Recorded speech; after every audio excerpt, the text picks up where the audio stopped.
6 months since Retail Week launched Be Inspired, the response has been remarkable. Thousands have read, watched and tweeted about our content. Hundreds have attended our Be Inspired events and mentoring sessions, and it's received an award from the government's Women's Business Council. Word has spread fast, as has industry support. 46 ambassadors are now backing what we are trying to achieve, and crucially, as promised, that list now includes the men leading some of the UK's biggest retailers. Because Be Inspired is about fueling women's ambitions and enabling them to fulfil their career potential. It's not a gender-specific campaign based just on women talking to women. We wanted the men to come forward and pledge their support and talk about how best to effect a culture change towards greater diversity throughout the sector. I wanted to ask some of the highest profile men who wholeheartedly back Be Inspired for their view on the barriers women face and how more can be done to address the balance around the boardroom table. So I am delighted to be joined by Matt Davis from Hi, Tesco. Charlotte. Hi, thank you ever so much. We're really grateful to have one of the biggest retailers on board, you talking about our campaign. So when I just arrived here today, not as corporate as I thought. I've never actually been to Tesco's head office before. Not as corporate as I thought. Great atmosphere, open plan, lots of women, lots of laughter. Yeah. Great environment. So there are loads of women around. Yes. Where do they go? So if you look at our business, 50% of our colleagues are women across the business. So we've probably got the biggest private sector female workforce in the UK. And because of the nature of our business, you know, it's really important, more so than many industries, that we champion and we make sure that the great career opportunities that are available for women as much as available for anyone else. If you look at our board, I think our executives are around sort of 25% female at the moment. And I've no doubt that, you know, as the years unfold, the percentage of women on our board will increase. I mean, I would just point out my successor at Kingfisher is a female, so Absolutely, I think Kingfisher is one of the biggest retailers, has got a female CEO. So I think, and Whitbread, where I'm also involved, is one of the great hospitality companies in the UK. There are female CEOs. So I think this is just a wave that's gradually working its way through. But I think this is a great opportunity to say, actually, it's only the beginning of the wave, and what we need to sort of make sure is that particularly the businesses are actually focusing on how to bring through the talent, and when the talent comes through, then the numbers will follow. And I think if we over-focus on, if you like, the output at the end of it, i.e. the number of CEOs, as opposed to what's really important is the level of talent in the executive sort of senior pool, and that's the bit I think where we still need to do some work. And I think the pipeline not being big enough has produced the results so far of, you know, not enough female CEOs in retail. It is changing, but we need to focus on filling up the sort of reservoir of talent, and then the problem will self-solve. I think it probably starts with, you know, the culture and the DNA that you have in the country, which is, for instance, very different from where I come from. Is the UK particularly different from where you're from? Absolutely. I mean, I had my first child 21 years ago, and already back then I got parental leave. So I took, you know, a fair bit of time off. My wife did the same, which is 21 years ago. So it's kind of, it's a part of the culture. Will we ever get to a situation where we can be like Scandinavia, do you think? Of course, yeah, I think it's moving in that direction. I mean, if I look at the women we have in our business, they are power women. But I think what is difficult here, if their partners or husbands expect them to do careers and do the cleaning, the shopping and looking after the children, you know, that doesn't work. So they need the support from the home front to actually make it work. As we've said since the start of this campaign, better gender diversity makes business sense. So what difference would it make to the sector in practical terms? Why is gender diversity in the boardroom better for businesses? Because diversity is always better. You know, whether that's, you know, race, cultural background and so on. And I think that just makes you stronger. You know, women often have a very different perspective to guys. And by having different perspectives, you know, around, you know, the directors team, you know, you create a much stronger business, you know, because you hear different opinions. That's by having different ages, you know, male, females, Asians, Danes, Brits. That's what makes a business strong. And in practical terms, how do you think that might be reflected if you had a very male culture in a retail business? Would it be reflected in the marketing? Would it be reflected in the product? What would we see, do you think, in the most immediate effect? But I think the problem you have, for instance, in our business, where we are predominantly women, where if we only had guys, we wouldn't understand our consumer, and it's all about understanding the consumer. And I think we better understand the consumer because we got some fantastic women in our business. What we need to see more of in the future, that these women continue to make it further and further up the ladder, so that one day they can take my job. I have always worked with great leaders.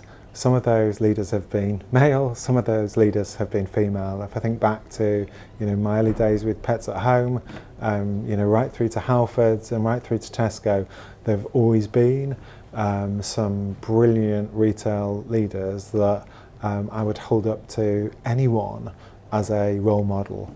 I have 2 kids, both of them are girls, and I want to make sure that the world that my girls grow up in is a world where the opportunities that are available to them, you know, flow from the contribution that they can make, and you know, and not in any way hampered by the sex that they are. So I feel particularly sort of strongly about that, I guess, from a very personal perspective. You know, It's just something you need to shout about more, though, maybe, because you know, I don't think I'm alone, perhaps, in thinking that the grocers and some other retailers as well are just full of men in suits. Perhaps that's a deterrent to a lot of women actually working here in the first place. You need to shout about the fact that, you know, and we've all seen it, it's not like that at all when I walk around the office.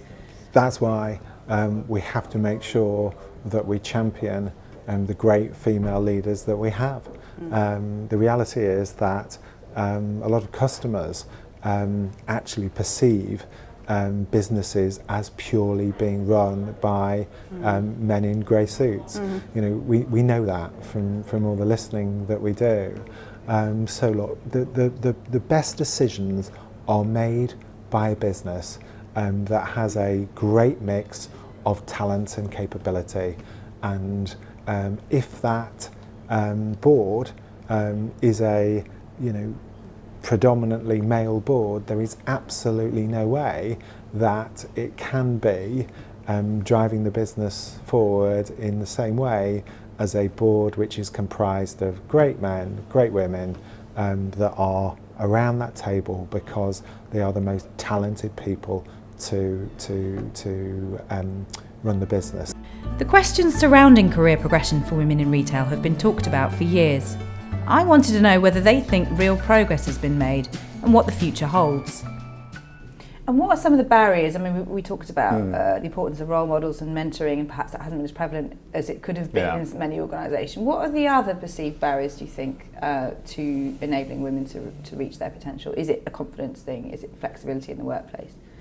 I think there's, I mean, I still come back to, I think mentoring and role model probably is the biggest single lever you can pull, because it sort of creates a sort of wave of people wanting to go through. And I think it addresses sort of probably 2 things that people worry about. And typically one of the problems, if you like, the core of the problem I think we have is people not getting past a certain point in the ladder. So you ask yourself the question, well, why aren't they naturally progressing?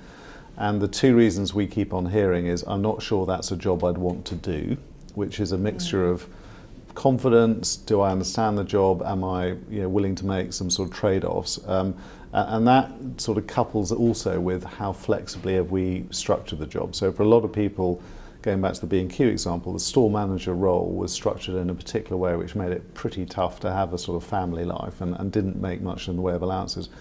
One of the things that Debenhams has done very well, going back to Belinda Earle's days onwards here, is having much more flexibility in the way roles are structured. So you can generally work incredibly hard, but at times which then suit you from a family point of view, which makes the actual doing of that job, you know, forget the pressure and the challenge and all the rest of it, just physically, can I combine it with what I want to do in my life? It is, you know, it's a really important sort of thing to address. If I talk about it from a personal example, if I am hiring for a senior position, I refuse to accept that any shortlist does not contain a balance of great women and great men. I just refuse to accept it. Now, ultimately, I want to make sure that the best person gets the job. Sometimes that job will go to a guy, sometimes that job will go to a woman. But I would implore, anybody with any shortlist to really challenge and push back, because the reality is, if it's just a list of guys, it can't be right. So there's lots of, practical things that we can do, whether it be, that, or whether it be training. But the most important thing that organisations have to grasp is culturally, the organisation is missing out by not promoting and developing the great female talent that will sit within the business.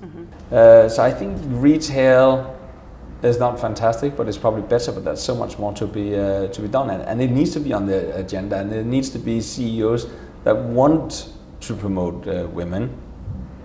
But also, if the culture is like this today in the UK, that it's kind of expected that women do the lion's share of the work at home, then I think we need to be more flexible around that, offering flexible working hours and still being able to do a career, within the business. Are you flexible as an organisation?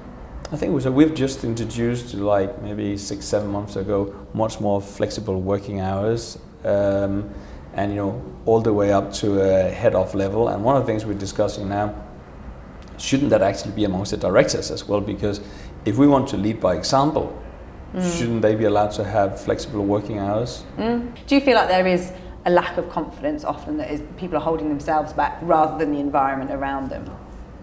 Yes, sure. I think there's a lot of that. But I think that's linked to culture. I think is holding back, because that's kind of how it has been. But I think if I'm probably not going to be liked for this, but I think if things don't change because of culture, I think you need to set quotas. Yeah, there's a lot of talk about quotas, and it's very divisive. I know, but if that's what you need to do in order to change, pattern habits, then that's what you'll have to do, because otherwise it's not happening. Women would say, I don't want to be part of a ratio. I don't want to be recruited on aptitude. But sometimes you just need to take those decisions to move on. And if we're not moving on, and maybe we can move on, and then I would be against quotas if there's a good natural evolution from where we are today. But if things are not moving on and we're getting better ratios and more females doing career and making the same money at the same time, then I think there needs to be quotas. You said you don't think we'll be having this conversation in 20 years. That's deeply heartening. Why? I just think it's one of the many things that have changed in society that just takes a very long time to wash through. And it's a bit like, can you imagine having a conversation about should women have votes now? I mean, this is, yes. It was something that was debated, it happened, it's normal. And this is just, finally, society is moving on, and change happens at, maybe too slow a rate, but it does tend to happen. And I think this is something that, hopefully with retail leading it, will be a non-issue in, 10 years' time. I find it very odd that we're actually sat, you're having this, I understand why we are having the conversation, and the reason why we want to be part of the campaign is there is a need to have this conversation. But, going back to my daughters, I look forward to the day where these sorts of conversations we just do not need to have. It's our hope too that this conversation will be redundant, but for now, this discussion is as important as it's ever been. Our focus is on raising awareness throughout entire organisations of the importance of better gender diversity, and providing the practical support to enable the future generation of female leaders to be motivated, inspired, and equipped to fulfil their ambitions.